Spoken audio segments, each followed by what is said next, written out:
bad to the bone. I threw my heart in the flames, it's all part of the game. I'm kinda part tame, arcane, hella dark in this lane. Jolly Roger on my Harley, sipping Great Rodeo barley while I ship this Chris Farley, smoking 420 Barney with my American Barbie. I'm the summa cum laude, how could I ever be tardy? We shoot at the sheriff nowadays with Bob Marley. Pinky and my pointer finger up for the gnarly. Yes, the beast eats hearty, that's what those regarding. I walk on crossroads on top of all bones. What I call home, Corleone cyclone, got the eyes of a drone. I'm despising the clones, that's why I'm writing.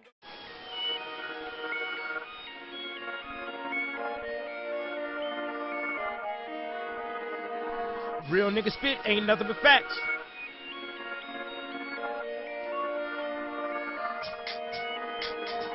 Real nigga spit ain't nothing but facts. Other motherfuckers don't got scars in their back. Yeah. Real nigga spit ain't nothing but facts. Other motherfuckers don't got scars in their back. Other motherfuckers don't got scars in their back. Other motherfuckers don't got scars in their back. Where that nigga Machiavelli at? Real nigga. Where that nigga Nat Turner at? Real nigga. Where that nigga Jamie Foxx at? Real nigga. Where that nigga John Coltrane? Real nigga. Where that nigga Jay-Z at? Real nigga. Where that nigga Benjamin Banneker? Real nigga. Where that nigga Samuel Jackson? Real nigga. Where that nigga Louis Armstrong? Real nigga. Where that nigga Master P at? Real nigga. Where that nigga Frederick Douglass at? A real nigga. Where that nigga Danny Glover at? A real nigga. Where that nigga Miles Davis at? A real nigga. Where that nigga Puff Daddy at? A real nigga. Where that nigga Harriet Tubman? A real nigga. Where that nigga Whoopi Goldberg? A real nigga. Where that nigga Lena Horne at? A real nigga.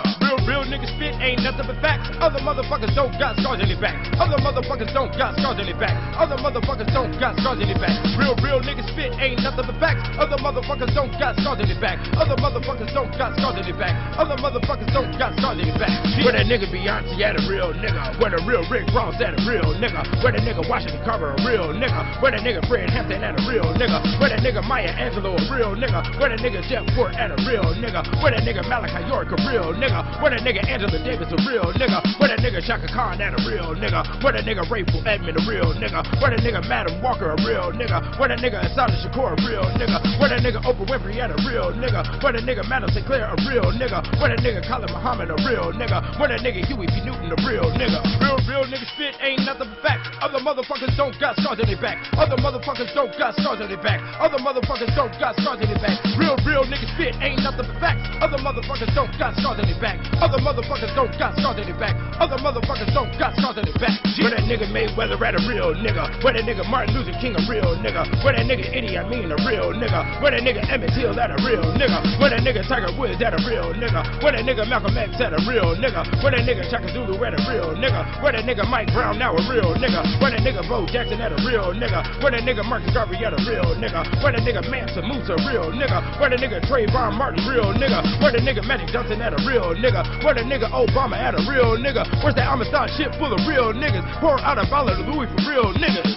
Real nigga spit ain't nothing but facts. Other motherfuckers don't got scars in their back. Other motherfuckers don't got scars in their back. Other motherfuckers don't got scars in their back.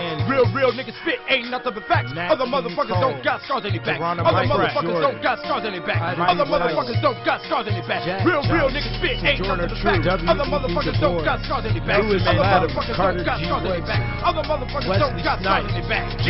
Yeah, what y'all need to understand about this racism talk is that everybody wants to get into hip-hop, and y'all niggas can't claim this 400, 500 years of slavery like dog. You understand? This jazz, this rap, this rock and roll, this pimping and hoeing, this gangster shit that we do because that's how we got out of slavery, my nigga. That's how we survived, my nigga. So while you think this shit is a night in the club, this is our lifestyle. This is all the fuck we got. Understand that. You ain't got the scars on your back, homie. It's not in your blood. It's in ours. And it will forever be. Know that. Real nigga spit ain't nothing but facts. Other motherfuckers don't got scars in their back.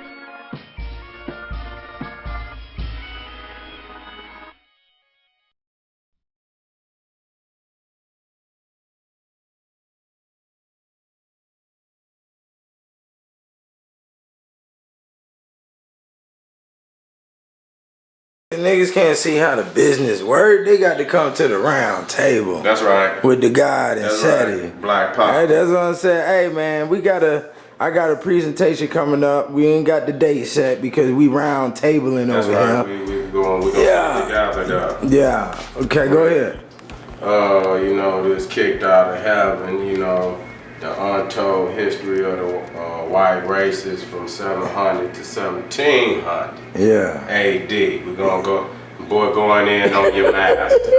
Going in on your granddad. Yeah, on master other land. Yeah, going in on master once again. You know? Nah, when I saw that meme, you remember that meme? When they blew up Britain, and I saw that meme where they said, Lord, they done blew up master other land. That's what this shit is right here. This is master other land. Okay, this is Europe right here. You dig what I'm saying? We ain't got the date set, man. You know, this is a little short video. We over here, early bird, doing it. That's you know, getting ready to get big. Yeah. Most definitely, we gonna get together, and this is right up my alley. Yeah. And I really wanna get down to some of the major topics of the book. Yeah. You know what I'm saying? So get back with me. Yeah. He gonna do the questionnaire and see what's happening here is I'm gifting. This is when you doing business. That's you right. gotta gift. That's right. And I gift niggas who done put in the work, and he done put in the work with many documentaries, flying all across the globe, doing his lecturing. So this is gifting for men who put in work. This is for those who know me. You know what I'm saying? I gift niggas. This right up my You know what I'm saying? And there's a lot more coming, man. Especially for those who gonna help me out with the music and all of that. And the guys 720 all on Amazon.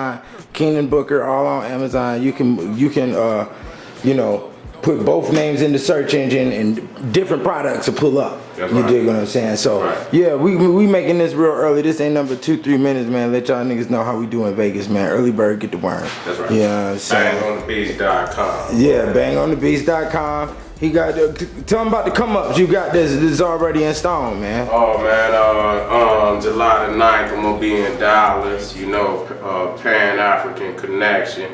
Brother Robert West down there. I might even fuck his name. Right? So we just, you know, July 9th, you gonna be where? In Dallas, okay? Y'all look out and y'all put y'all go check it out and see what's going down, man. What you gonna be talking about? Oh man, the revolutionary history of ancient Kemet. Oh, okay. That's right. So The warriors. Yeah, the warriors and the conflicts. That's right. Right. So you know, that's what we're gonna be talking about, man. Y'all check out the guy720.com. Y'all check out Kicked Out of Heaven, Black Man's Bible. We doing it, all right? Black Power. Yeah.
The metaphysics. This is the combination of man and wolf. Okay, as you see here, we will be talking about this whole process here. the combination of man-wolf, the ravaging of the wolf is the man's responsibility, as that is the full level of his anger to appease and to search for relaxation, whatever you have to ravage to put you back at ease, okay? And it may be a little blood and skin in your fingernails, if need be. Ravaging will always be done by a male. The werewolf will always be done by a male, because a male can rape. A female can't rape, okay? A female cannot ravage, okay? And that is why you do not see the werewolf being turned into by a woman. There are very small cases throughout history, even in these time periods, of women becoming wolves, but women usually show their ferociousness in the hair. I mean in the cat, not the hair. The hair is the symbol of the ferocious sexuality of the female.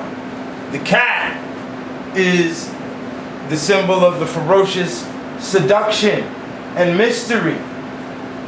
Yeah, the hair is not seduction. The hair is extremely the fucking. You see, the cat is the seduction and the seducer with the tail in the air. Okay?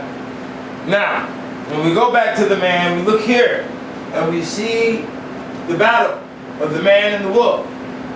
And as you see here, his left hand is cut off. This is the stump of the wolf. You see that? He has no hand. This is supposed to be Peter's stump right here.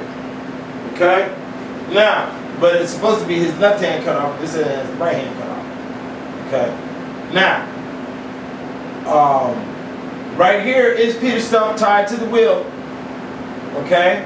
About to have the bones pounded and about to be beheaded, as you see here in the process. And then after the beheading, the head is put in combination with the wolf in death, in ritual format, to send directly to hell with the hound.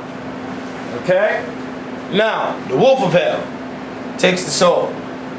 And then here we have the body being dragged to expire in the flames. Next, we have the story. Peter Stump. Peter Stump's name is also spelled as Peter Stubbs, Peter Stubb, Peter Stubb, Peter Stubb, Peter Stubb. And other aliases include such names as Abal Griswold, Abil Griswold, and Ubel Griswold. The name Stumpf may have been given as a reference to the fact that his left hand had been cut off, leaving only a stump, in German Stumpf. It was alleged that as the werewolf had its left forepaw cut off, then the same injury proved the guilt of the man. Stump was born at the village of Eprath, near the country town of Bedburg, in the electorate of Cologne. His date of birth is not known, as the local church registers were destroyed during the 30 Years' War, 1618-1648. He was a wealthy farmer of his rural community. During the 1580s, he seems to have been a widower with 2 children, a girl called Sabile, who seems to have been older than 15 years old, and a son of an unknown age. During the years before his trial, he had an intimate relationship with a distant relative, which would be incest, named Katharina Trump, also spelled Trumpin or Trumpen. In other languages, the R's are usually rolled like D's, but I am not going to do that in my enunciation of words while speaking to you today. But, as we see here, it looks as if Stump, the famous werewolf of Germany, has had relations with a young lady named Trump. Our current president, his last name is Trump. And he has had very oddball activity. Adolf Hitler. The word Adolf means noble wolf. So as we have seen the Adolf during that time, we have the Trump now. And we could have some things coming, who knows. But the permission of full ravaging, as he is doing. Wouldn't you say Trump is ravaging right now? Absolutely. Okay. is in allowance of his position, and he probably won't be touched to do it because it is well documented that the Trump has a possibility to float through the veins. And we also have to watch out for the widow's peak. His son has the widow's peak, huh? That was the Wolverine in the Addams Family, wasn't it?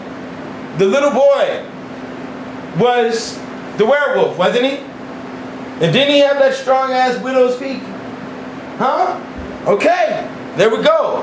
Now, during 1589, Stump had one of the most lurid and famous werewolf trials of history. After being stretched on a rack, and before further torture commenced, he confessed to having practiced black magic since he was 12 years old. He claimed that the devil had given him a magical belt or girdle, which enabled him to metamorph into the likeness which is lycanthropy, the likeness of a greedy, devouring wolf, strong and mighty, with eyes great and large, which in the night sparkled like fire, and mouth great and wide, with most sharp and cruel teeth, a huge body and mighty paws. Removing the belt, he said, made him transform back to his human form. This process of turning into a werewolf is the process that has been mentioned for over 2,000 years. Your current intelligence of a wolf turning into a man turning into a wolf by the moon is connected through the loup-garou, which is the loup-garou is the word of the werewolf in France. The word Lu goes into the Luna, which also goes into lunatic, which allows the werewolf. But once again, another thing that's not mentioned about this ritual right here is that there was a little cannibalism involved, and also it had to be done at a mountain top. This is also relative to the howling wolves naturally do when there are full moons. So, to transfer the werewolf entity from the old world into the new world, we needed to change the barbarianism, which did not view European culture to be so savage. Okay? We all identify with the predatorial mentality that comes during the midnight hours. All civilizations and all cultures on the planet understand that. You can understand that by looking at nature. At nature, only the craziest, ugliest, with the animals with the wildest attack formats come out at night. When you go into the deepest parts of the ocean, it's the same thing. Okay? So, for 25 years, Stump had allegedly been an insatiable bloodsucker who gorged on the flesh of goats, lambs, and sheep, as well as men, women, and children. Being threatened with torture, he confessed to killing and eating 14 children, 2 pregnant women, whose fetuses he ripped from their wombs and ate their hearts, panting hot and raw, which he later described as dainty morsels. Okay? And they called chocolate chips what? Morsels. Huh? One of the 14 children was his own son, whose brain he was reported to have devoured. Well, there's a lot of crazy wordplay that they use, like the word terrific, which is also the same word as terrified. Huh? So, which is also the same word as terror, which is also the same word as territory. It goes on, it goes forth, you see? So, how is terrific and terrified have the same source? When terrific is supposed to be something great that you did, but terrified is supposed to be you're scared, and it's the same fucking word. Okay? So, not only was Stump accused of being a serial murderer and cannibal, but also of having an incestuous relationship with his daughter, who was sentenced to die with him, and that he had coupled with a distant relative, which was also considered to be incestuous according to the law. In addition to this, he confessed to having had intercourse with a succubus sent to him by the devil. The execution of Stump on October 31st, 1589, and of his daughter and mistress is one of the most brutal on record. He was put to a wheel where flesh was torn from his body in 10 places with red hot pincers, followed by his arms and legs. Then his limbs were broken with the blunt side of an axe head to prevent him from returning from the grave. So that's the undead. So the undead was so prevalent at the time And necromancers were so prevalent at the time that they had to prepare bodies to not reanimate out of the grave by breaking down all of their bones. Before he was beheaded and his body burned on a pyre, his daughter and mistress had already been flayed and strangled and were burned along with Stump's body. As a warning against similar behavior, local authorities erected a pole with a torture wheel and the figure of a wolf on it, and at the very top they placed Peter Stump's severed head. Okay. So flayed is being skinned alive. They skinned the women alive. Okay? You don't play the shit. Now the woman hatred. Christianity affirmed the spiritual equality of men and women, but St. Paul and many of the most influential church fathers blurred that doctrine. Women became the temptresses of men who moved the wheels of state, of religion, and of learning. Men whose souls were particularly, if not theoretically, more important. In most Christian theology and tradition, this misogyny was kept within bounds, but sometimes it burst out crudely. Heinrich Insistoris, the author of the Malleus Maleficarum, spoke from this position when he explained the predominance of women in witchcraft. Before I go in, we have to understand that the woman is very seductive. Her little sweet smells come out of her body. Okay? And they run around and they have the baby fat. Okay? They have the nipples, they have the parts. They squirt juices on you. Okay? And that's what they do. Okay? And it is the witchcraft. It is the disturbance. Yeah, it is a distraction towards a man's work. And the man must work or we all go to shit. We all go back to the cave. So if I sit here staring at the ass crack all day, if I sit here staring at the woman all goddamn day, nothing gets done. And I'm telling you, the allowance of free porn will destroy the world. Okay? I'll tell you right now. Society is crumbling. Okay? The quality of humans are crumbling. Okay? Because people want the butt and we want immediate butt. And all this dating shit is going to have to cut to get to the butt. Okay? And just because you got a gut don't mean I ain't finna to get to the butt. Okay? So don't. Hey, niggas love that pussy, man. So you're going to have to start. I don't know. If women fuck more, I bet you men will calm down on it and be more focused on what they got to do instead of focusing on what women make difficult to get. You dig what I'm saying? So that's part of the mentality why they go hard like this. Because if they didn't, we wouldn't have cars. We'd all be sitting on a fucking rack somewhere right now.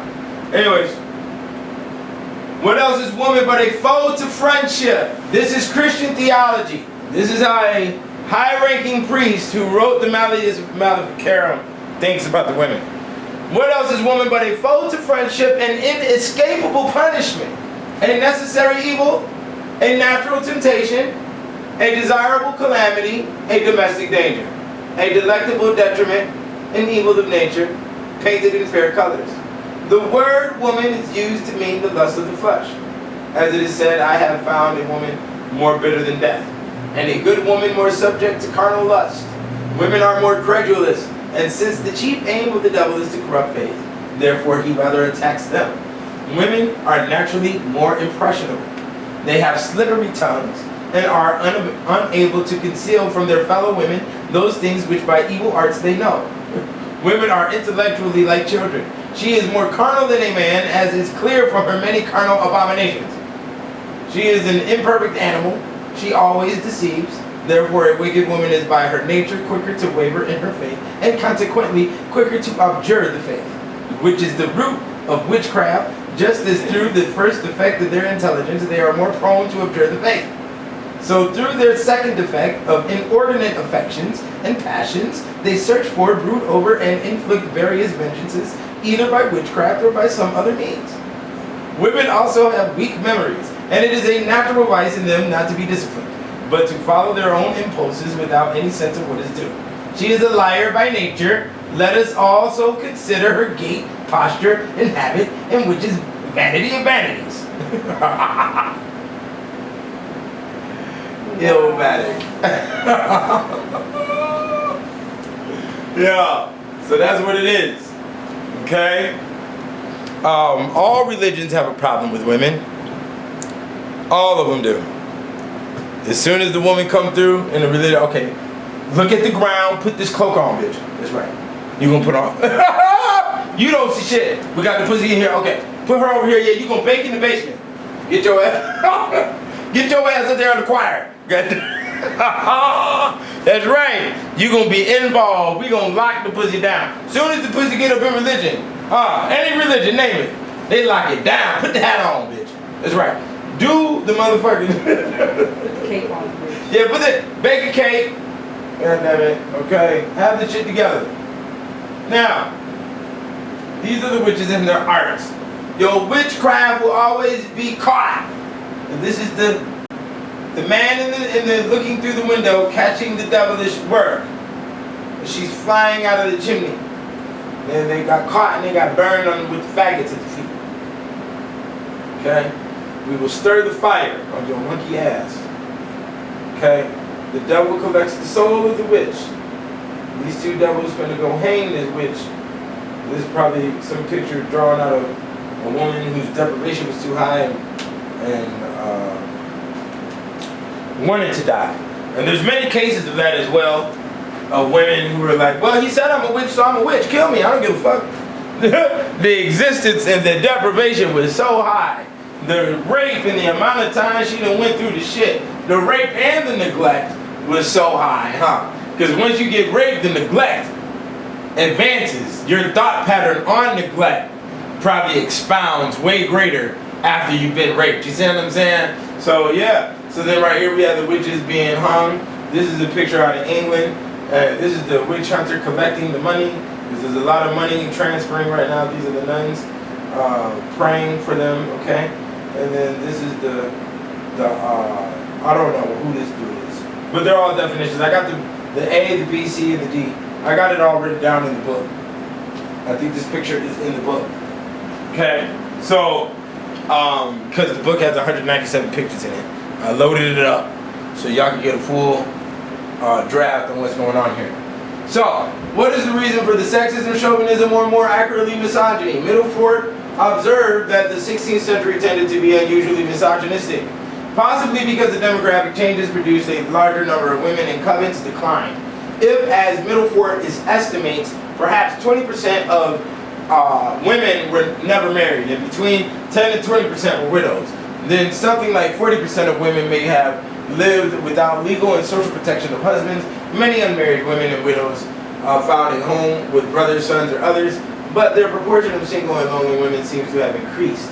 Such persons, isolated, unhappy, impoverished, and grumbling, were easy targets for accusations of witchcraft. Such problems, possibly greatest in the 16th century, existed throughout the entire span of the witch craze.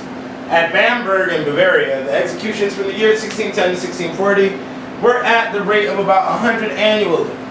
100 a year. So that means every 3 days.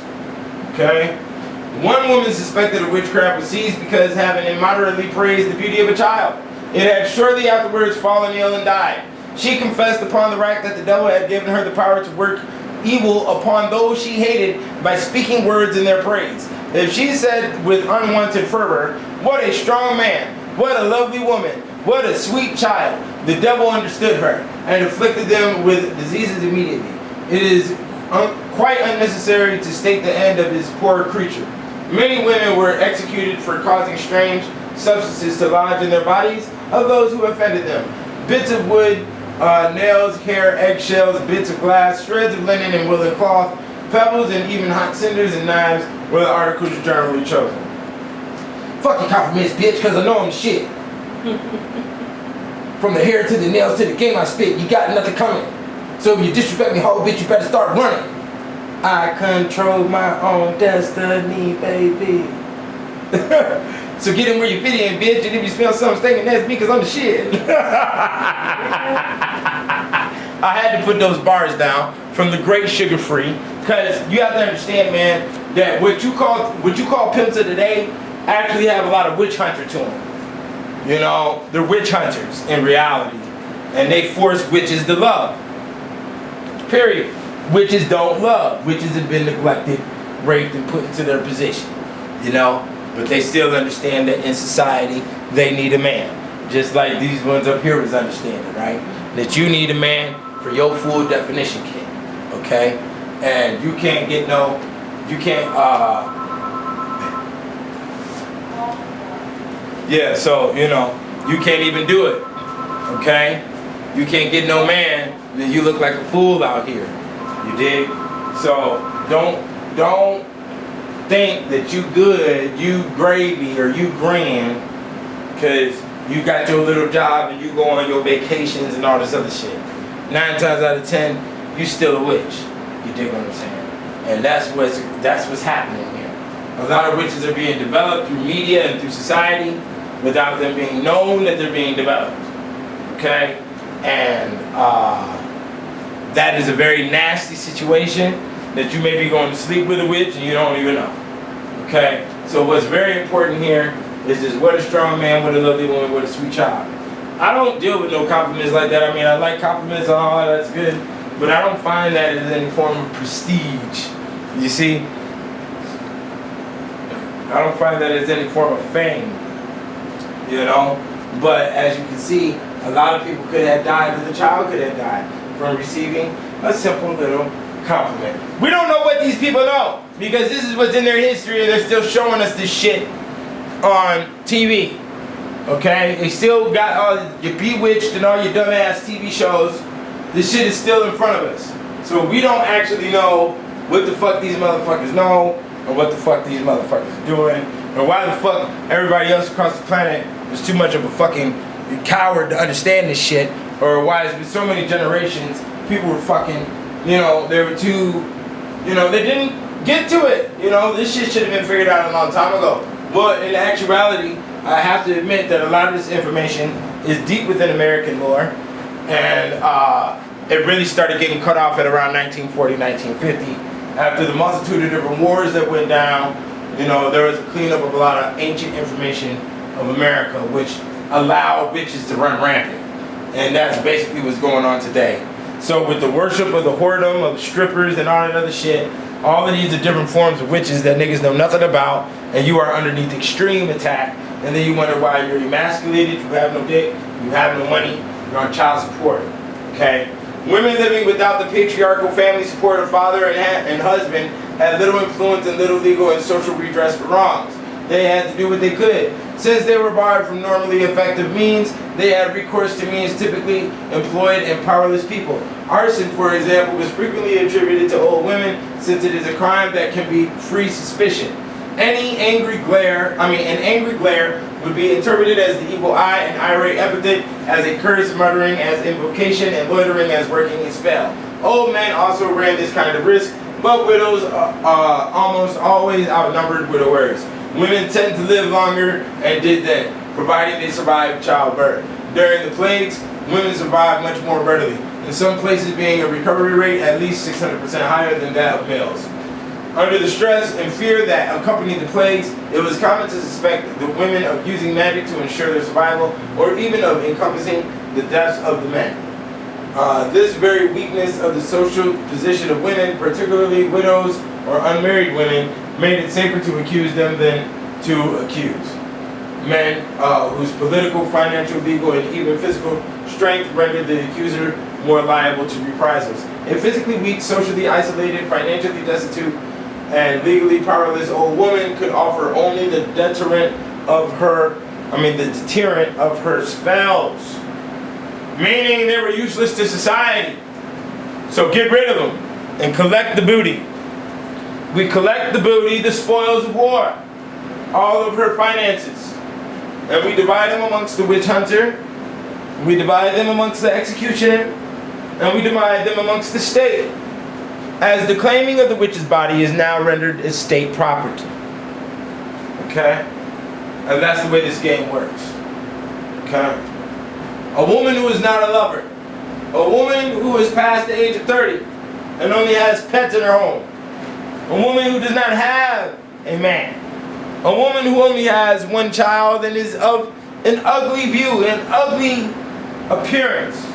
All of these women are usually nags and hags with nothing. And nobody will see after them once they hit 60 and 70 years old. And then they will look back at themselves and they will understand that their life was not fulfilled. They had no children, so their life had no fulfillment. You see what I'm saying? Or they had children and now the children don't even communicate with them. Or they have disgruntled relationships with their children or even their grandchildren for that fact. And they get pushed out of existence by foul means. And that is how the witch may go. Because she doesn't realize that she has to be a pleasant woman until she's 60 and 70. And it's too late then. It's too fucking late. So guess what? You better be a loving wet cunt right now, and you better keep it smelling like the Garden of Eden. Okay? So, witchcraft. Witchcraft is a composite phenomenon drawing from folklore, sorcery, demonology, hearsay, and Christian theology. The chief individual components defined as witchcraft in the classical period were 1. Those generally derived from sorcery, approximately 31%. Shape-shifting, writing or flying, cannibalism, child murder, or the use of salves. The salves as ointments. Familiars, invocation of demons, and the choice of night as the time for witch activities. Number 2, the components generally derived from other folklore traditions, 23%. The goddess Diana, wild dances, the good society. The wild man and the wild chase, incubi and passing through closed doors or walls. 3, components deriving mainly from hearsay, 27%. The definition of witchcraft as a sect, secret meetings, desecration of cross or sacraments, formal repudiation of church, synagogue, sex orgies, and feasting. Components added for the most part by theologies. Pact, 19% pact, devil's mark, worship of, sacrifice to, or homage to the devil, the obscene kiss, and the Sabbath. The Sabbath appears in medieval witchcraft only at the end of 15th century. The coven and the black mass simply did not exist and are in no way part of medieval witchcraft. I think those words were stated by Mr. Jeffrey Russell, who's a very phenomenal author on these subjects. And I'd also have to state that I completely disagree. That I believe the coven, which the covenant is what they use in the word of Catholicism, related to where the nuns gather, would be the covenant. They also call this the covenant. When witches gather together, it's called one large covenant. So all this, and then the mass at the Catholic Church, and then they call this the black mass. You're playing too many fucking games, and I think this shit is fucking stupid, to be honest. Okay, the black mass is basically a sexual, religious oriented format, more directly in the blaspheme or in the or what you want to call in the mockery of the church format, but it's still a Sabbath basically.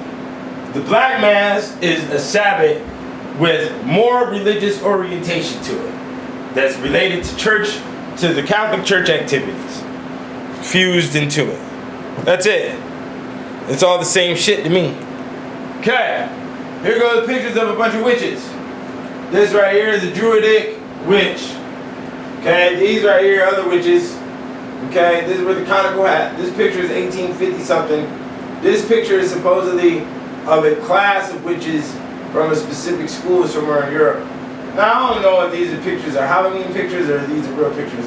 I don't know, I don't care. But the fact is that they're keeping this bullshit alive.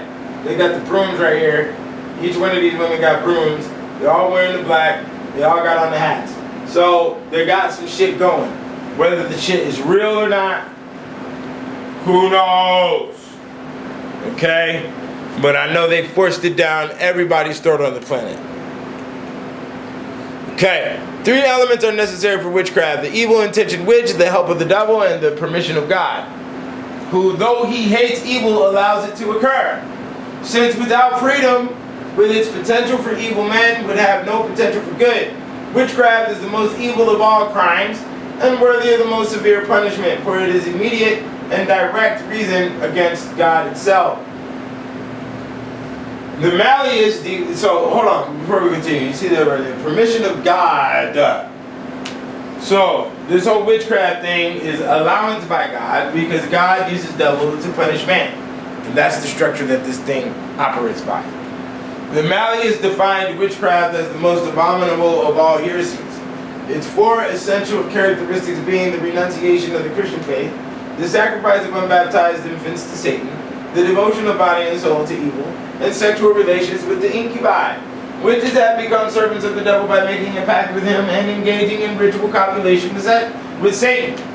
They render homage to the devil. They use incantations, effect apparent changes in their shapes by means of diabolical illusion, practice various forms of maleficium,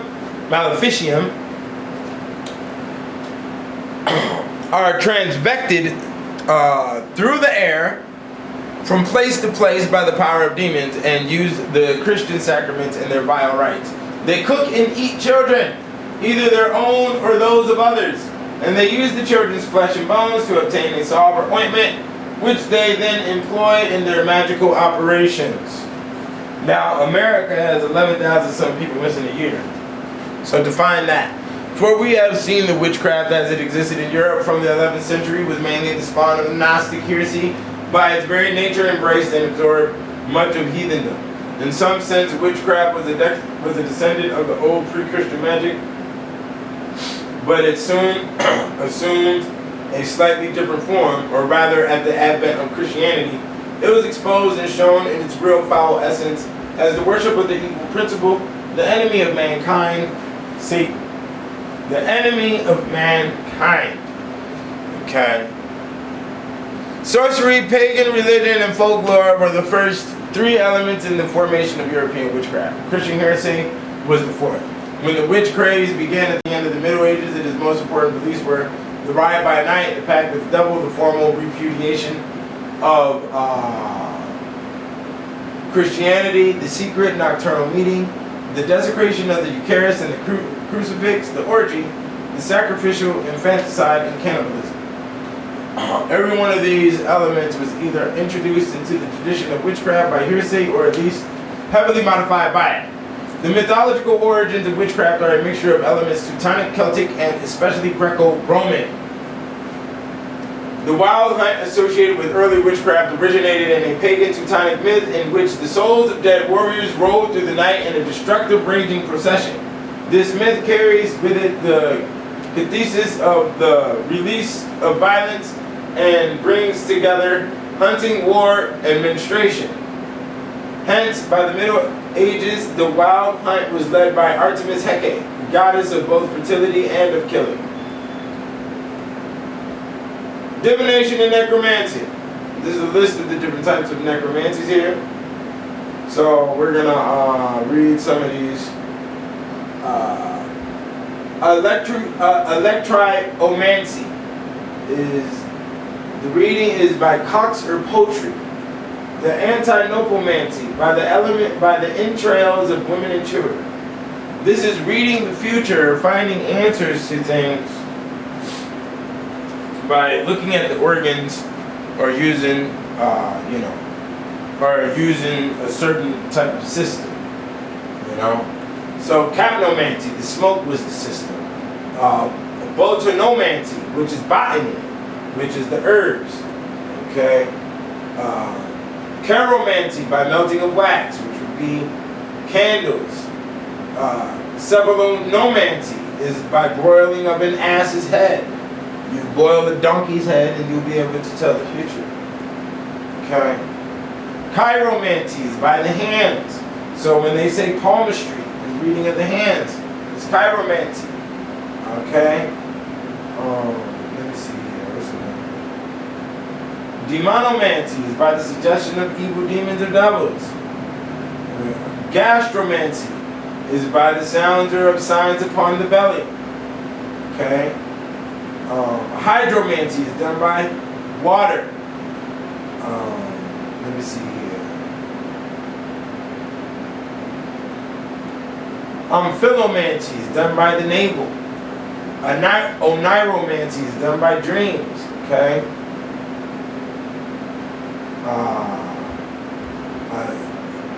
Spatalomancy is done by the skins, the bones, or shit logs.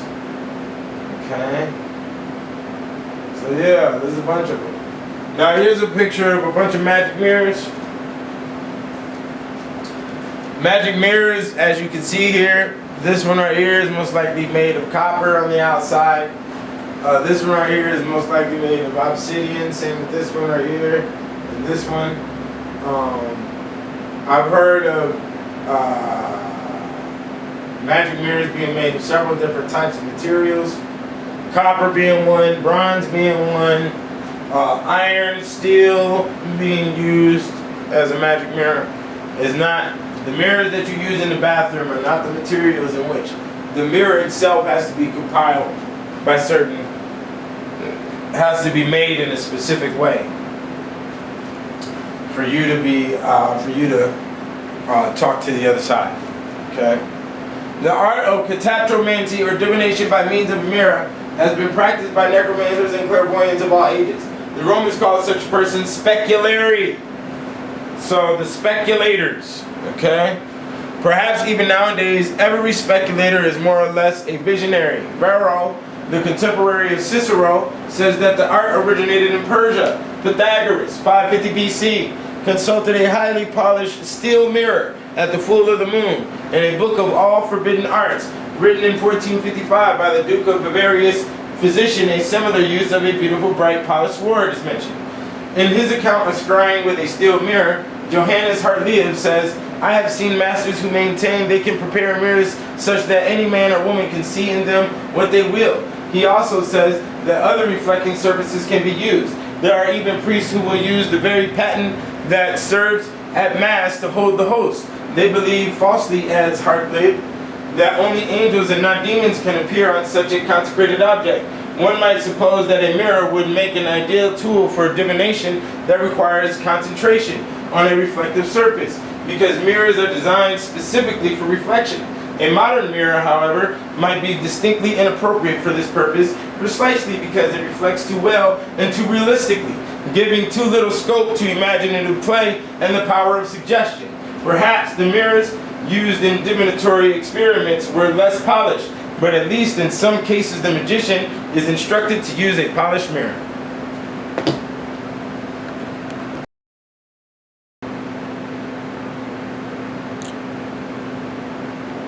This is the crystal ball.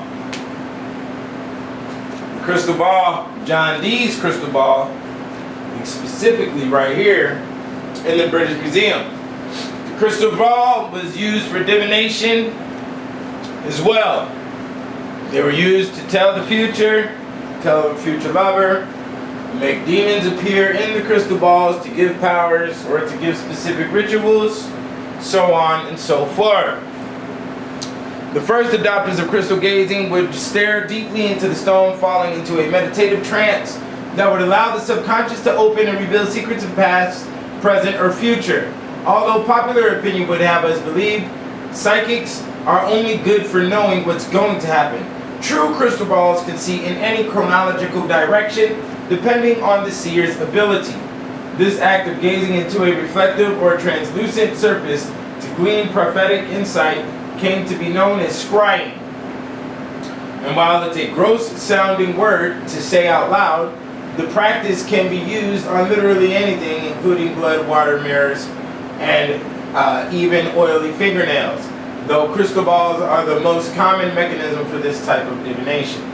Many cultures utilize some form of ancient crystal healing or divination, but the most obvious association with the crystal ball comes from the Middle Ages, which lasted from around the time the Druids disappeared until the Renaissance in the 15th century. Though its path is murky, the crystal ball was thought to be used throughout the medieval period by Anglo-Saxons as both a means of magic and a flashy fashion accessory, a type of middle-aged bling, so to speak. Ferguson even suggests that the mythical magician Merlin chose to tote around a barrel ball for those times King Arthur needed an emergency reading. Okay. So now right here we have women creating the wax men, and there's a wax ritual right here. Okay. Now this ritual right here was placing a skull on a Bible and muttering secret spells. A jealous wife hopes to separate her husband from his mistress woman. Okay. The dolls represent the adulterous pair. Okay. And that's why she has nails in her to inflict disease, and he does not have nails in him. As we see here, the white woman is creating the wax doll. Now, in American stereotypical rumor or stereotypical position, status, they say the wax doll comes from the voodoo, comes from the Black Africa. Okay? That's not necessarily true, as we see here. Okay? This activity is recorded all throughout Europe, in every single country. Now, this proceeding, however, no invention of his, but an imitation of a usual mode of enchantment by means of wax figures, periconcolas. The witches made a wax image of the person who was to be bewitched, and in order to torment him, they stuck it full of pins or melted it before the fire. The books on magic of the Middle Ages are full of such things, though the reader who may wish to obtain information on the subject need not go so far back.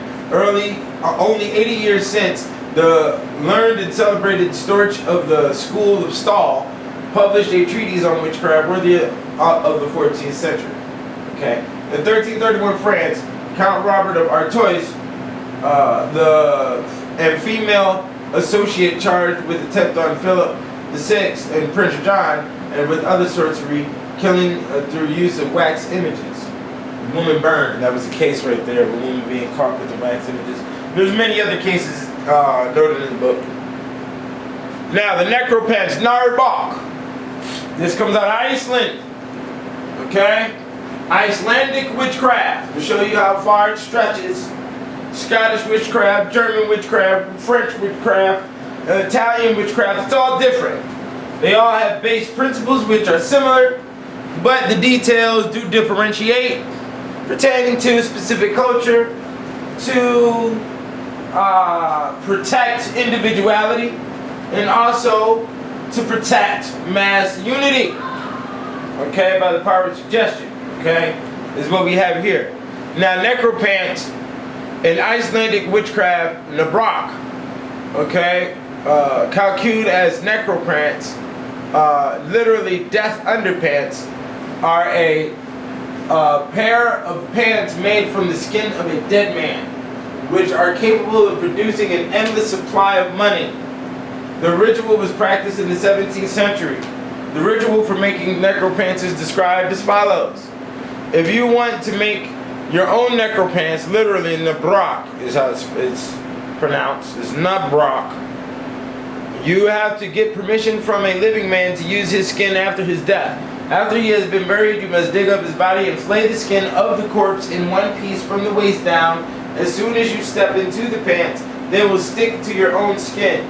A coin must be stolen from a poor widow and placed in the scrotum along with the magical sign, Nabrok Kastarfer, which is right here. This sign, okay? Written on a piece of paper. Consequently, the coin will draw money into the scrotum, so it will never be empty. As long as the original coin is not removed, to ensure salvation, the owner has to convince someone else to overtake the pants and step into each leg. As soon as he gets out of it, the necropants will thus keep the money gathering nature for generations. Okay? And as you can see, there are coins down here at the bottom. This picture is in the book. Alright. So, the first burning for hearsay in the Middle Ages is hinted in the case of Vilgard of Ravenna, but the first fully attested incident was at Orleans in 1022, followed by Montfort in 1028. Now, New Orleans is known as a very dark, occultic location.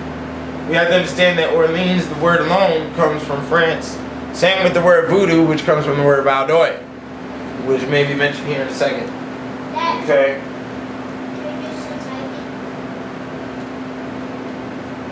Okay.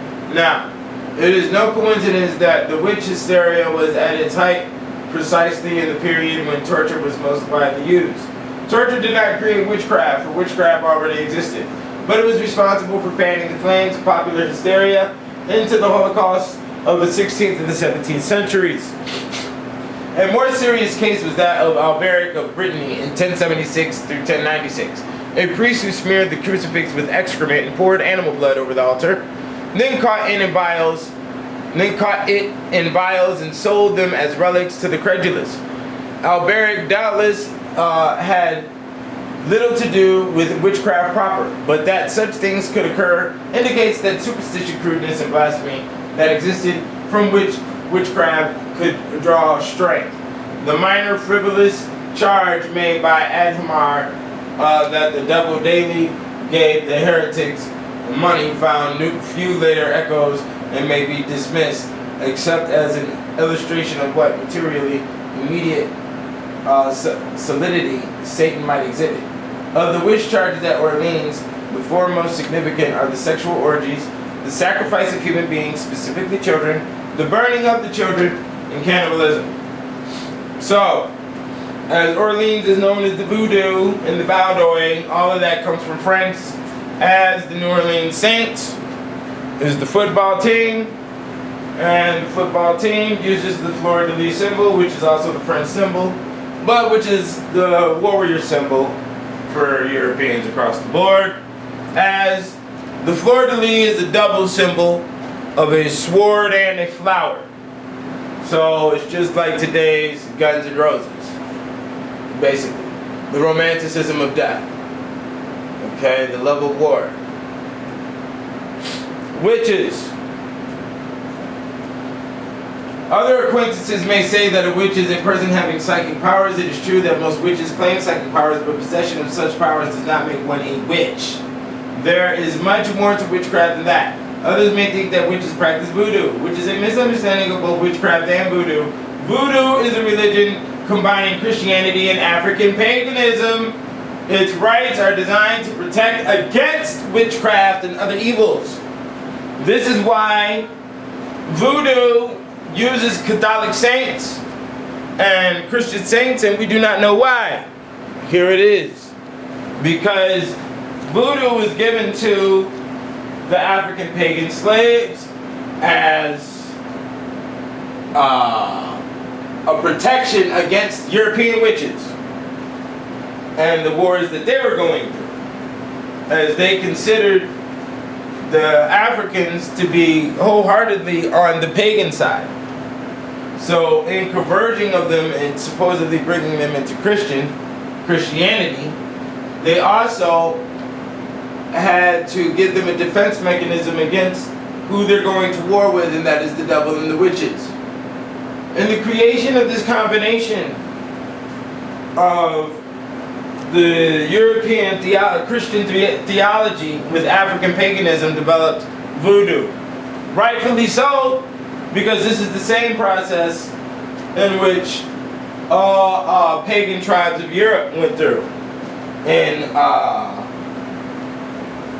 merging with the Christianity structure. They refused to leave their pagan rites. So Christianity took the responsibility of embedding some of their pagan rites and allowing that practice as long as the Christian saints were being worshipped and fused and the Christian theology was amalgamated with the folklore of the pagan. Okay? Let's be clear on that. Now, more accurate and helpful answers are: a witch is a sorcerer, there is an anthropological approach. A witch is a Satanist, this is the historical approach. A witch worships the ancient gods and practices magic. This is the approach favored by modern witches. Each approach can be justified, and that is true. But what really is a witch? One answer relies on the roots and development of words, which derives from the Old English Wicca, pronounced witcha, and meaning male witch, and wicke, female witch, pronounced witche, and from the verb wicken, meaning to cast a spell. Contrary to common belief among modern witches, it is not Celtic in derivation, and it has nothing to do with the Old English witten, to know, or any other word relating to wisdom. But explanation that witchcraft means craft of the wise is false. Okay? Wise man is supposedly coming from the word male witch. It's supposed to mean male witch as well. So there's a lot of combination here. You see how they tried to defend all of that. But due to metaphysics, all of these words are in combination with the word witch. There goes pictures of more witches. Okay, this is a picture out of Anton Levy's church in practice the Black Mass. This is 1800 pictures. Any picture in a circle with holding hands and dancing, ring around the rosy, pocket with a posy. That is the Sabbath dance. The dance done at the Sabbath. Then worshiping of the devil. Witches in the woods, big pot, conical hats, so on and so forth. The pyramid, which is held to hold the pot, is also specific. Understand that everything is detailed. Even in Europe itself, sorcery and witchcraft were continually confounded. A witch or a sorcerer might bear one of the following names: Strix, Stria, Striga, or Strigomaga.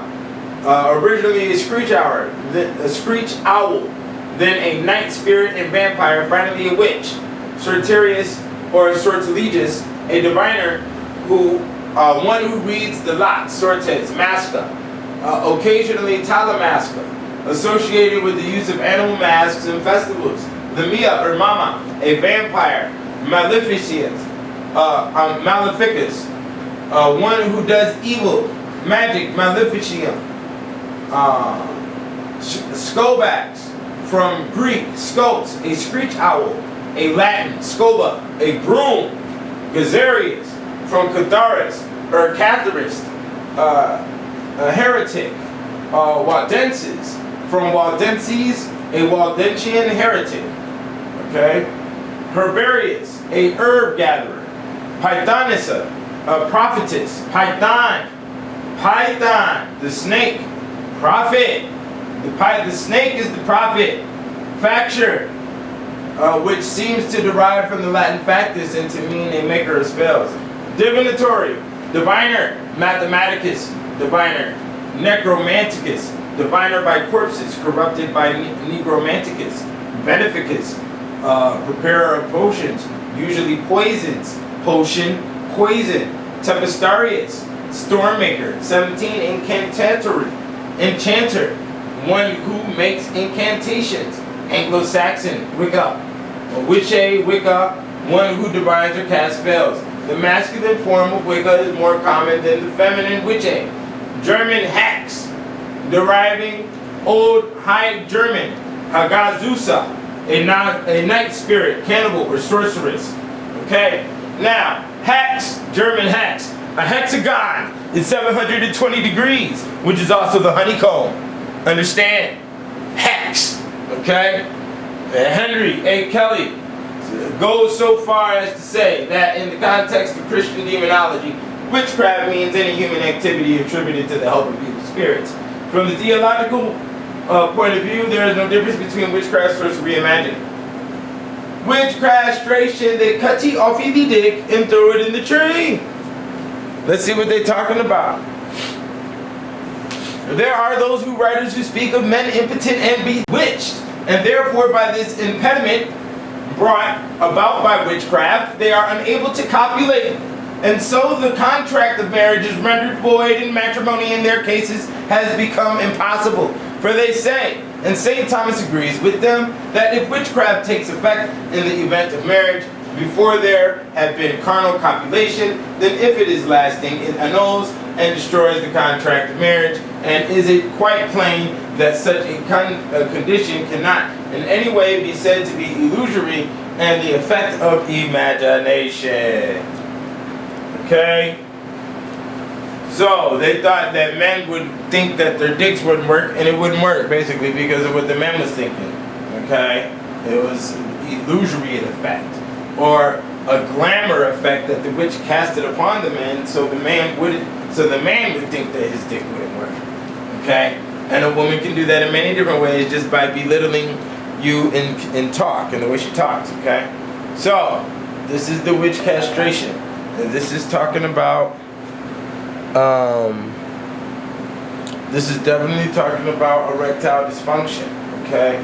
But what is a fact beyond dispute is that such impotency can be brought about through the power of the devil by means of a contract made with him, or even by the devil himself without the assistance of any witch.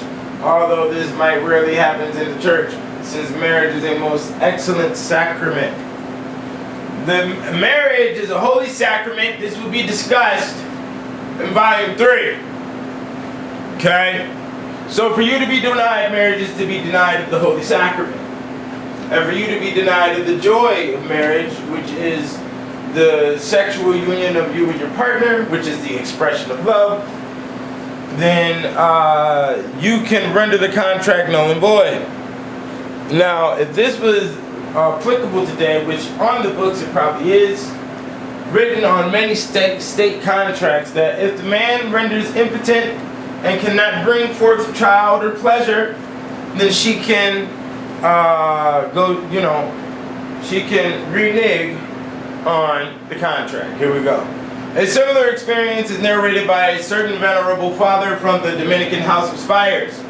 Well known in the order of the honesty of his life and for his learning, one day he says, while I was hearing confessions, a young man came to me, and in the course of his confession, Woolley said that he had lost his member. Being astonished at this, and not being willing to give it easy credence, since in the opinion of the wise, it is a mark of lightheartedness to believe too easily, I obtained proof of it when I saw nothing on the young man's removing his clothes and showing the place. Then, using the wisest counsel I could, I asked whether he suspected anyone of having so bewitched him, and the young man said that he did suspect someone, but that she was absent and living in worms. Then I said, I advise you go to her as soon as possible and try your utmost to soften her with gentle words and promises, and he did so. For he came back after a few days and thanked me, saying that he was whole and had recovered everything, and I believed his words, but again proved them by the evidence of my eyes. Okay, so this statement is saying that it literally did happen, and the phallus was removed. And the phallus was also brought back. So, how did this occur? By some form of glamour that the woman casted upon the man. And yet this preacher, I do have another case where the other preacher told him to beat the woman. And when he told her to beat the woman and get his dick back. And he did exactly that and got his dick back. But this story is to use soft words and be kind to the witch, and hopefully she will give it back to you. And that's what she did. Now see, what's also being shown here is the pressure of your situation and what extent you may have to act and plead and go to in order to gain what it is that you desire. You see, you gain what you desire by the removal of pride. You cannot be prideful in order to beg for what you need, for what you gain. So for those people who do not have, and that's why, the unity doesn't last long amongst a lot of people in relationships. It's because they're too prideful to submit to what is the correction, and they don't know how to act in order to get along. Okay? So, anyways. And what then is to be thought of those witches who in this way sometimes collect male organs in great numbers, as many as 20 or 30 members together, and put them in a bird's nest or shut them up in a box, where they move themselves like living members and eat oats and corn, and has been seen by many and is a matter of common report.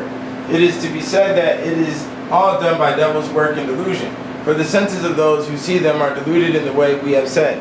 For a certain man tells that when he had lost his member, he approached a known witch to ask her to restore it to him. She told the afflicted man to climb a certain tree, and that he might take which he liked out of the nest, in which there were several members. And when he tried to take a big one, the witch said, "You must not take the big one." adding because it belonged to a parish priest.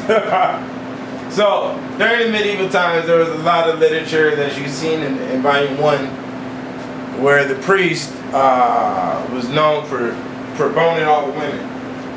Okay, and also there was a lot of jokes about them having the bigger slabs. I am a priest. You understand what I'm saying? So there it is with that. Now the dicks being in a box and eating oticords, I don't know about all that. But hey, maybe it was going down. Who knows the power of the kind, right? So here, now the familiar. Okay, the animal familiar was quite distinct from the familiar in human shape. In England particularly, there is abundance of evidence concerning them, and even today, who pictures a witch with nutcracker jaws, steeple hat, red cloak, hobbling along on her crutch without her big black cat beside her. It is worth remarking that in other countries, the domestic animal familiar is rare. And Bishop Franz Hutchinson even says, I meet with little mention of imps in any country but ours, where the law makes the feeding, suckling, or rewarding of them to be felony. Curiously enough, this familiar is most frequently met with in Essex, Suffolk, and the eastern counties. We find that animals of all kinds were regarded as familiars. Dogs, cats, ferrets, weasels, toads, rats, mice, birds, hedgehogs, hares, even wasps, moths, bees, and flies. It is piteous to think that in many cases some miserable creature who shunned and detested by her fellows has sought friendship in the love of a cat or a dog whom she has fondled and lovingly fed with the best tidbits she could give. On the strength of this affection alone was dragged to the gallows or the stake. But very frequently the witch did actually keep some small animal which she nourished on a diet of milk and bread and her own blood in order that she might divine by its means.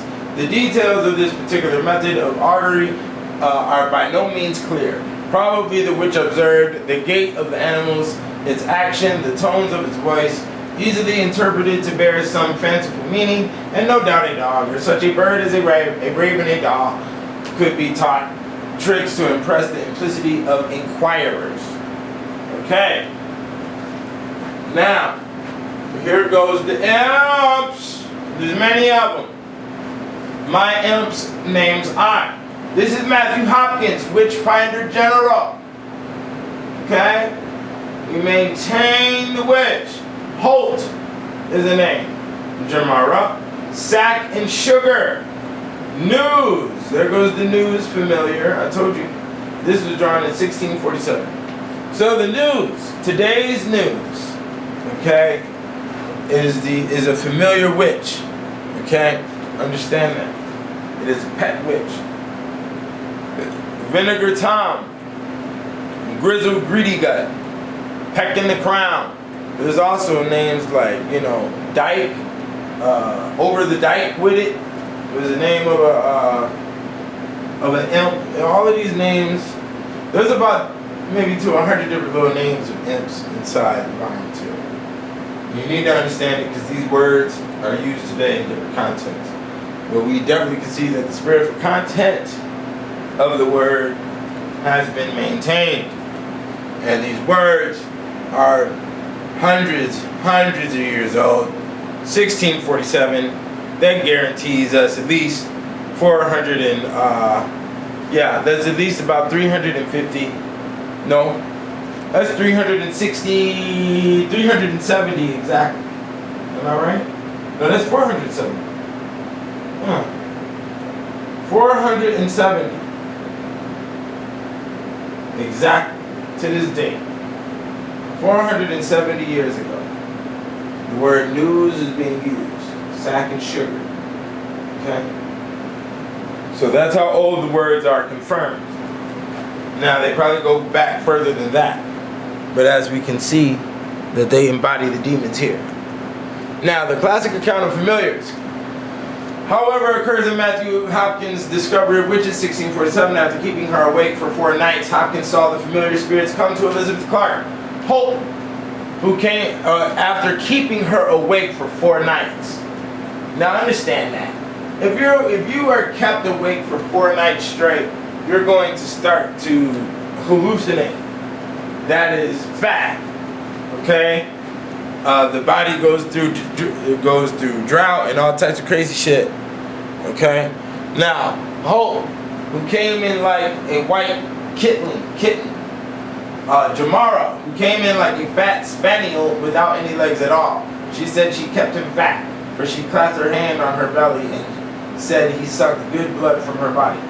Vinegar Tom, who was like a long-legged greyhound, with a head like an ox, with a long tail and broad eyes, who when the discoverer spoke to and bade him go to the place provided for him, and his angels immediately transformed himself into the shape of a child of 4 years old without a head, and gave half a dozen turns about the house and vanished at the door. Sack and Sugar, like a black rabbit. Okay?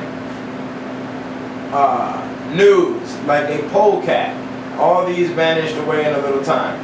Hopkins swore on oath that he had personally seen these imps while he was watching Elizabeth Clark in her cell. This evidence was accepted and Miss Clark was convicted. At these sessions, 7 women were hanged on no other account but that of harboring familiar spirits. Now, here's the women. Once again, this is an early wood graving, woodcut. And you don't see the conical hats, but you do see the burning of the baby, and the fire, and the boiling of the baby. The most favored way, and they're seasoning the baby with some type of potion. The most favored way was spit roasting the babies, broiling them. Okay. Moyer gives condiment of these unjoints in his De Lamis 3:17, exactly following and indeed reproducing for his own praise. The first liniment then is composed of the fat of young children sieved in a brazen vessel until it becomes thick and slab, and then skunked. With this are mixed Iliocilium, hemlock, aconitum, aconite, frondes, poplar leaves, and fuligo soup. The second formula is Sium calbane, acorum, olger, sweet flag, pentaphyllum, cinque fowl, uspertiliarius, sanguius, bat's blood, solanum, somniferum, deadly nightshade, and oleum oil. Don't try to mess around with this shit. And the reason it being is because even if these are the ingredients, you don't know how these ingredients were being prepared. Or you don't know what may have been specifically done with each ingredient in order to make it. You're really talking about some real high level shit here. But just to let you know, this is the world that you're dealing with. And you little fucking kids play games too much. So that's why this is being brought to the forefront. This is the new whip on the back to get that ass back to work. Because the devil's here, baby. And your children are being sucked up into the abortion clinics. For example, Priorius, the papal champion against Luther in 1521, said that the ointment used for flying through the air was made chiefly from the thick stew of boiled children, preferably unbaptized. Guazzo in 1608 repeated this fantasy. Francis Bacon enlarged on this hint, and in Silva Silverum satirically noted that the fat of children digged out of their graves could be mixed with fine mean and the juices of smallage, wolfbane, and cinque fowl. He added scientifically that the sporiferous medicines are likest to drug the witches into delusions of flight. This hallucination was induced not by incantations but by ointments and anointing themselves all over. The fat of roasted babies, the fat of roasted dead babies also made a good Piguendo Pagini. Okay, according to Berlandez in his Tractatus de Sortilegius is what I meant to say. Okay, in 1536, and diseases so produced were incurable and could cause death. Witches were assumed to rifle graves for bodies, especially those of children, and executed criminals, which would be hanging in the air in the gibbet and the pillory, as we read in volume 1. There was multiple cases of body parts missing from the criminals to use as ingredients in magic potions, powders, and killing ointments. Okay. Now, as you can see here, a lot of babies are being sacrificed to the devil, and the devil is eating the baby. Closely associated in the heretical tradition with the sex orgies was murder and cannibalism. The victims are usually children. 3 reasons are alleged for the murder of children. First, they are killed so that they may be sacrificed to the devil. The Auroras, the Gazarium, the Gazariorium. Okay, let me do that again. The Aurorius, Gazororium, specifies that the initiate to the sect must promise to go out and kill as many children under the age of 3 as he can, usually by smothering them in their cradles. The witches also killed and ate their own children, first affording them Christian burial in order to circumvent the suspicions of their neighbors. After the funeral, the witch repairs to the graveyard, exhumes the child, cuts off its head, hands, and feet, and wraps up the rest of the meat to be brought to the meeting and there devoured. This is the second reason for killing the children, so that they might serve as a loathsome repast. Sometimes this cannibalism is explained simply in terms of the old tradition of blood-sucking strigae. But more often the child is more completely consumed, usually after having been roasted. Strigae is the family group name for owls. The streaking of the owl, it is noted in ancient Rome, used to fly by the window and collect the soul, usually in times of plague. This screech that was usually heard either days before or minutes before souls were collected was also done by the banshee, which is noted as a woman, which moved that same energy of the owl into the woman, into the witch. Now, this is a political picture we're looking at of the Sans-Clout family going to war in France, I believe it is. And the Sans-Clouts were basically impoverished people in poverty that worked hard, and they were fighting for equal rights with the hierarchy. Okay? And the city drew this cartoon. The nobles and the royals who were of a higher class drew this cartoon to bastardize their position. In time. What is unique about this picture is not only the savagery exhibited for defamatory purposes. Okay? This is basically slander. Political slander. What you would call mudslinging. Okay? Now, what's unique about it is this right here. This is a detailed drawing on how the blood was extracted out of infants. And we see the twisting of the infant upside down, the basking, to help the blood run. And they twisted on the rope with the legs tied, and then the big nails going through the wrist and through the sides of the body to let the blood run.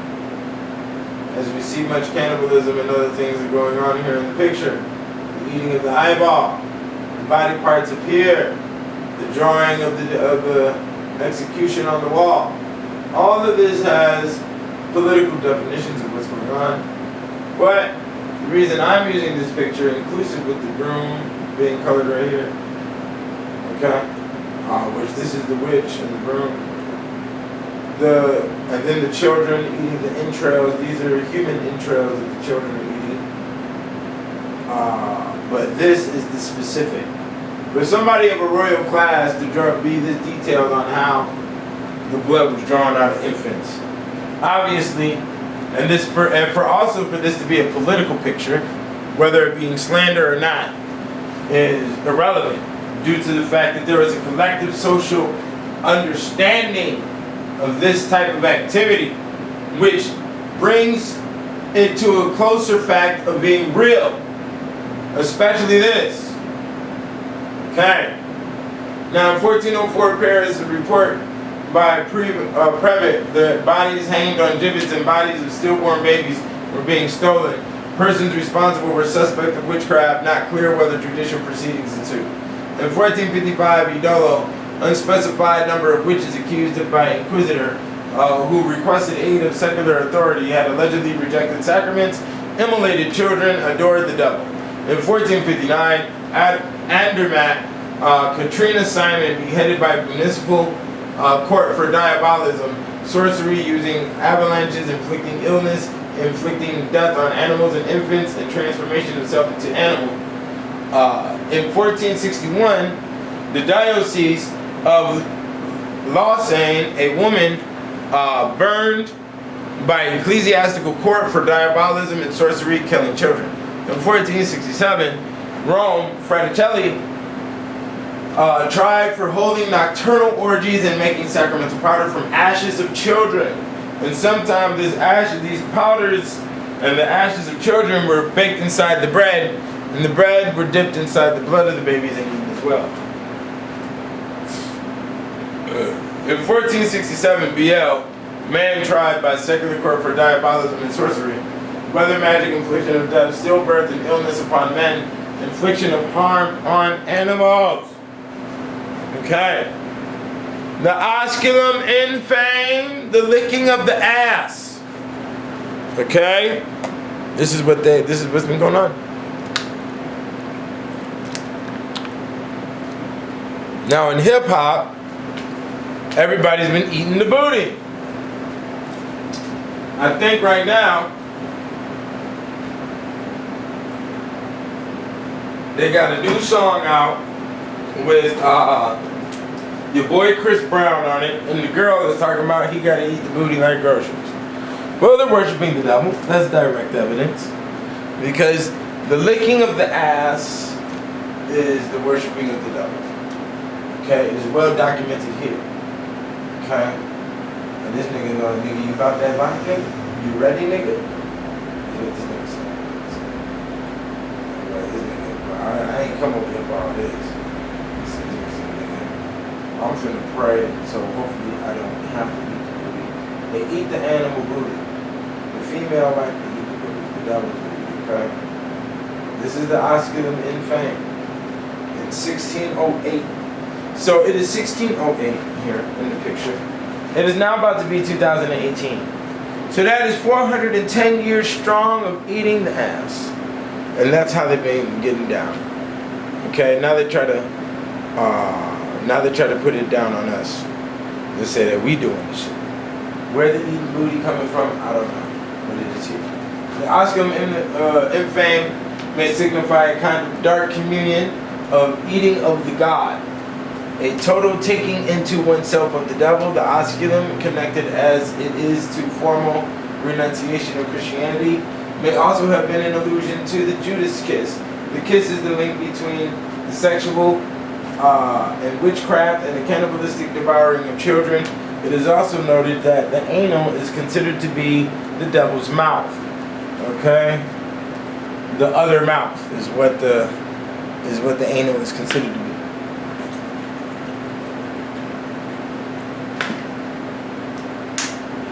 Okay? So, what that is, the cat hole lick, the Catholic, it was licking the cat's ass too. That was more of a catharist that was supposedly doing that. So here we go. Osculum infame is the name of a witch's supposed ritual greeting upon meeting with the devil. The name means the shameful kiss or the kiss of shame, since it involved kissing the devil's anus, his other mouth. According to folklore, it was the kiss that allowed the devil to seduce women. During the years of the witch hunts, many believed that witches worshipped the devil and paid him homage by kissing his posterior. The osculum infame is mentioned in nearly every single record account of witches' Sabbath and in confessions, most of which were extracted under torture. It was called the kiss of shame because it was generally regarded as an act of degradation. Okay? Now it's considered an act of degradation. That's all I can say about it. I can tell you girls like to do that shit. You know, you can see the shits all over the porn, all that crazy ass shit. Nigga would have never thought no crazy ass shit like that. You see that shit on the fucking porn. Now, this is France Potiers. This is Merlin. The creation of Merlin is right here. They say a devil had sex with a woman and created Merlin. Then they said the conception of Alexander the Great was done with a dragon and a woman. And a nigga looking through the door. Some cuckoldry going down. So, as we can see, there's many pictures I can show you of somebody making love in a room. And there's somebody creeping through the window. The peeping Tom. Okay? Witches have sexual intercourse with the devil or his assistants. The demon is visible to the witch, but not to anyone else. But with regard to any bystanders, the witches themselves have often been seen lying on their backs in the fields of the woods, naked up to the very navel, and it has been apparent from the disposition of their limbs and members, which pertain to the venereal act and orgasm, as also from the agitation of their legs and thighs, that all invisibly but to bystanders they have been copulating with incubus devils. Demons in female form, the succubi, can also seduce human men. They do this in order to collect the men's semen, which they then use to impregnate human women. But the reason that devils turn themselves into incubi and succubi is not for the cause of pleasure, since a spirit is not flesh and blood. But chiefly it is with this intention that though the vice of luxury, they may work a twofold harm against men, that is, in body and in soul, that so men may be more given to all vices, and there is no doubt that they know under which stars the semen is most vigorous, and that men so conceived will always be perverted by witchcraft. Okay? So, men conceived by sperm being stolen by succubi will always be dedicated to witchcraft, and that's also relative to the zodiac signs that make the sperm very vigor at the time. Okay? Now, witches claim they are so overcome by demonic sexual pleasure that they swear there is no pleasure like it on earth. Because their members are of an uncommon size, they fill up the most secret parts of the witch, and they pretend to be in love with them. These women have greater pleasure than with men. On the other hand, witches often confess that sexual relations with demons were anything but pleasurable. Witches felt the most acute pain during intercourse. In fact, by late 16th century, the devil always had a member like a mule's, as long and thick as an arm. Sometimes the demonic penis was covered with barbed scales or was composite in nature, even being half flesh and half iron. Devil's penises might have 2 or 3 prongs for simultaneously penetrating more than one orifice. The devil's semen was often ice cold and painful, sometimes spoiled and rancid. Now, I didn't talk about cold orgasms, which is very true. That can occur. I've experienced it, but not coming from no male. I've experienced females who have had cold orgasm fluid. Okay, and there's a reasoning for that. The reasoning for that is because the mind can be wired to such a point where the emotions are not connected to the thought pattern of the brain, literally. And the emotions, when the emotions are at a very low percentage, that's when you call a person cold. And they literally are cold, and their sexual secretion fluid will be cold in temperature. It will be colder than what the human body is at a warm temperature. Okay? This is true. I've experienced it. Now, half flesh and half iron. The half flesh and half iron is a statement that I believe is related to erectile functioning. When the dick is when the penis is fully erect and pointing standing up to the navel, okay, it is definitely full with iron, as your blood is based with iron, and it's talking about the pumping of the blood which is running through the phallus. So this half flesh, half iron statement could be a guessing, or it could be a high level science that they already understood based on medical and biology. And they were just breaking it down in this witchcraft format with the understanding. Okay? The human blood is based off of iron, and erections are based off of the blood pumping through the body. So they would definitely describe the devil's phallus to do that if the men around them by natural status were in erectile dysfunction position. Okay? Now the besom is the name of the broom that the witches fly on. Okay. In the Middle Ages, witches were prepared a flying ointment, also known as a green ointment, which is related to the green that you see on the witch in The Wizard of Oz. To aid them in their journey, the recipes for which usually had a base of either belladonna, nightshade, or mandragora. Both highly psychoactive drugs producing visions and encouraging astral projection, mixed with clove oil, which is known best for its anesthetic properties.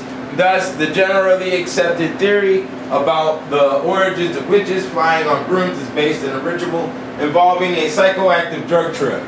As the ointment was rubbed all over the body using the broom, particularly on the forehead, wrists, hands, feet, under the arms, or between the legs, it gave a sensation of flying. The witches mounted broomsticks and would leap around the fields, smeared with the flying ointment to teach the crops how to teaching the crops how high to grow, and the ointment would give them imaginary trips and the feeling of having flown distances. I don't know. Possible, and maybe not. Who knows? But due to the fact that they were using high-level arcane ingredients, such as bat's blood and unsacrificed babies and fetuses, we don't know what the capabilities may be. This is a picture of a besom, and this is the chant stated in order to fly on the besom, and here goes a real one that's in a museum. Okay. The Sabbath orgy. The Salamanca doctors say they make a meal from food either furnished by themselves or by the devil. It is sometimes most delicious and delicate, and sometimes a pie baked from babies they have slain or disinterred corpses. A suitable grace is set before such a table. Guazzo thus describes their wine. Moreover, the wine, which is usually poured out for the revelers, is like black and clotted blood served in some foul and filthy vessel. Yet there seems to be no lack of cheer at these banquets, save that they furnish neither bread nor salt. Isabella further added that human flesh was served. Okay? You got a taste of their own medicine. The earliest unambiguous example of the witch's cauldron is in Nida's Formicarius. The cauldron is the pot that they're cooking in, which I showed you a size of the pot in volume 1. We set our snares chiefly for unbaptized children and even for those who have been baptized, especially when they have not been protected by the sign of the cross and prayers, and with our rituals, ceremonies. We kill them in their cradles, or even when they are sleeping by their parents' side, in such a way that they afterward are thought to have been overlain or to have died some other natural death. Then we secretly steal them from their graves and cook them in a cauldron, kadari, until the whole flesh comes away from the bones and becomes a soup that may easily be drunk. We entered the houses of our enemies at night, by doors and entranceways that were opened for us by demons. And while their fathers and mothers were sleeping, we picked up the tiny children and took them over by the fire. There we pierced them under their nails with the needle, and then putting our lips to the wounds, we sucked out as much blood as our mouths could hold. And I always swallowed part of it, sent it right into my stomach, and part of it I put aside in a little bottle or jar. From it I later made that unguent that we use for anointing our shameful parts when we want to be carried to the Sabbath. Okay? So, there goes the process on the anointing going to the Sabbath. Okay, they anoint the shameful parts in their sticks with the special unguent that comes from boiled babies. Here is a painting of the Sabbath, or a drawing. Some of these Sabbaths are noted to have 10,000 to 20,000 individuals at attendance. This is a German woodcut from 1668. Okay? A German woodcut of a massive witch's Sabbath, complete with the osculum infamy, performed on women, devils, and a goat. An old scratch having violent diarrhea into a cauldron, bottom center, right here. Violent diarrhea, right here. And the licking of the anus is here, of the goat. And sometimes you do it of a human too. The flying of the goat, flying with the goat, right here. And we have the babies cooking, and there is food, and the familiars are all here. These are all different demon familiars. And the demons are dancing in marching format all the way around. So they're standing in line for the big fiasco to lick up the goatess. Okay. Now the witch trials. Okay. The various witch trials consisted of a witch hunt, including a series of witch trials which took place in the valleys, today part of Switzerland, between 1428 and 1447. It could be considered as the first series of witch trials in Europe. 50 years before the phenomenon became widespread, the victims were also accused of being werewolves. The persecution started in French-speaking Lower Valais and spread to German-speaking Upper Valais and to nearby valleys in what are now the Swiss and French Alps. The number of the victims of the persecutions is unknown. There were at least 367 men and women killed. In 1428, the Dutch of Savoy had been tormented by a civil war from 1415 to 1419. Between clans of the nobility where people had been severed between the sides for and against the Roran family, which other noble clans had rebelled against, and society was in a state of great tension.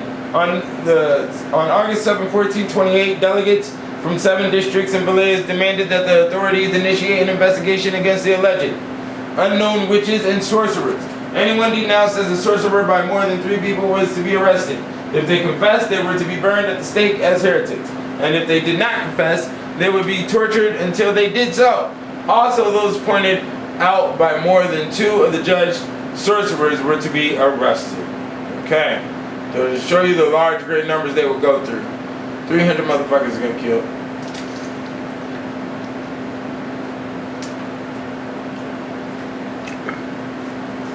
Okay. Those are some big numbers. Very serious numbers. Now, this is a typical day's torture. This is the verbatim report of the first day's torture of a woman accused of witchcraft. Okay? Now, the hangman bound her hands, cut her hair, and placed her on the ladder. He threw alcohol over her head and set fire to it so as to burn her hair to the roots. He placed strips of sulfur under her arms and around her back and set fire to them. He tied her hands behind her back and pulled her up to the ceiling. He left her hanging there for 3 to 4 hours while the torturer went to breakfast. That's how they do. Still to this day, that is the attitude. Okay? I will let you sit in agony while I will enjoy my food and my grace. Okay? So, on his return, he threw alcohol over her back and set fire to it. He attached very heavy weights on her body and drew her up again to the ceiling. After that, he put her back on the ladder and placed a very rough plank full of sharp points against her body. Having thus arranged her, he jerked her up again to the ceiling. Then he squeezed her thumbs and big toes in the vise, and he trussed her arms with a stick, and in this position kept her hanging about a quarter of an hour, until she fainted away several times. Then he squeezed the calves and the legs in the vise, always alternating the torture with questioning. Then he whipped her with a rawhide whip to cause the blood to flow out over her shift. Once again, he placed her thumbs and big toes in the vise and left her in this agony on the torture stool from 10 a.m. to 1 p.m. While the hangman and the court officials went out to get a bite to eat. It was lunch. So you leave a woman hanging in the air, you know, while you go out to lunch with the cronies. Okay? And also, I want you to peep this questioning right here. They called this the question. Sometimes the torture process was called question. You know. And today you see the questioning as interrogation when the police are trying to find out information from the criminals. The sweat and the fear that gets placed on criminals during interrogation comes from this. Comes from all the torture, the screams and the souls that have been extracted during torture in old Europe. So now all I have to do is apply a little bit of stress. When Caucasians apply a little bit of stress to you during the questioning, you're gonna fold. And the reason why you're gonna fold is because there's millions of pure souls behind that. There's millions of them. Of souls that were taken, that were not guilty but were innocent, but went inside the ethereal law as guilty because they did confess. So that was fresh sacrifice to the element of the wordplay and the element of control that occurs within inside the situation of interrogation.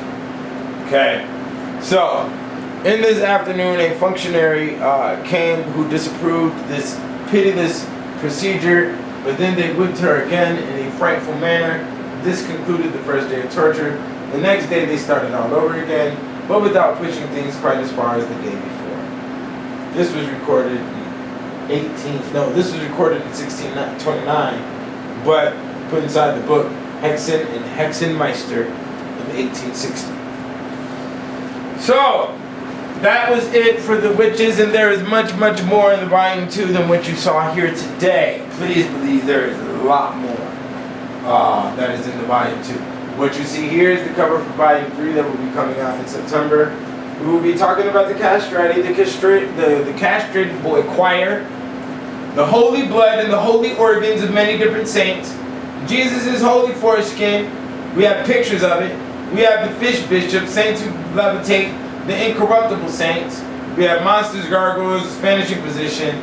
We also talk about the Luciferians, which was a heretical sect during the medieval time. So we're going to talk about who they really were.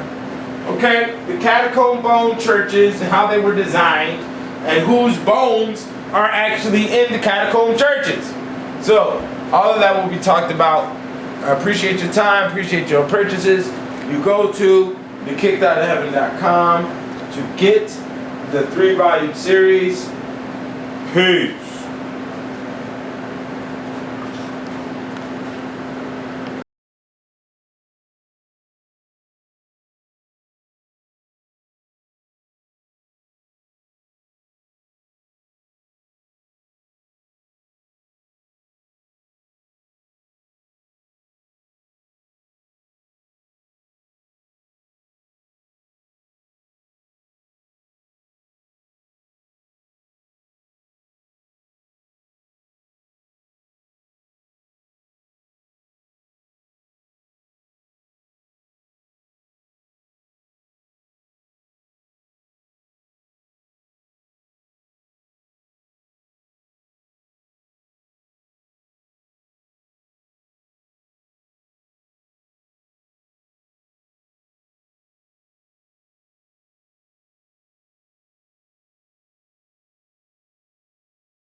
What's a skinny jean wearing nigga with purple dreads? Got a divorce bald bitch that give him dry hair. What about her best friend? Looks like her baby daddy on the gender bend. Trying to put the little homies on a homo trend? Fuck what they say. His boss, Lil Wayne, lovey daddy, won't let him play. Tired of chicken dumplings steady coming from the AU niggas be from small towns and the neighboring states. So please let me present the facts on the case. Your Honor, they're all cowards, you can see it on their face. If they make a wrong move, the Jew will put them in their place. So I want you young and little niggas, grab your ankles while you on the chase for the Hey, make some man take things over. Hey, let's loose, hard to swallow. Hey, put you there where things are hollow. Hey, you niggas got no person, they hurting inside. Their daddy wasn't there and their mama told him lies. 50 Cent got the muscles, but the bitches got his pride. Rick Ross on decline, his outfits in disguise. Snoop got locked up cause Whitey thought he was high. Suge Knight got hit with a bell at $1,025,000. These supposed to be our bad guys. At the same time, every nigga in the country about to get shot up. And ain't a billionaire nigga that done dropped $1. What about Farrakhan and the Million Man March? Every time niggas gather, they gotta bring grocery carts. I'll let you minstrels dance in the King's Court with no heart for the motherfucking Fame makes a man take things over. Fame lets him loose, hard to swallow. Fame puts you there where things are hollow. Fame. niggas speak and think on a 3rd grade level. They complain about signing contracts with the devil. Even Puffy got in trouble and had to be humble. Too much gas in that Lambo, get your head bubble. UCLA got money from slave days. What about Dr. Dre, who almost lost a big deal? Cause a homie got on Instagram flashing champagne and bills. Meek Mill apologizing to Cheap Thrill. While West Coast of Texas give a fuck how you feel. Jay-Z know the deal, be a father for real. Hip-hop is dead, the bitch just lost the repeal. Now tell me how many more niggas get killed for the Fame makes a man take things over. Fame lets him loose, hard to swallow. Fame puts you there where things are hollow. Fame. Fame, the brain is just the flame. The bunch of children keep you in.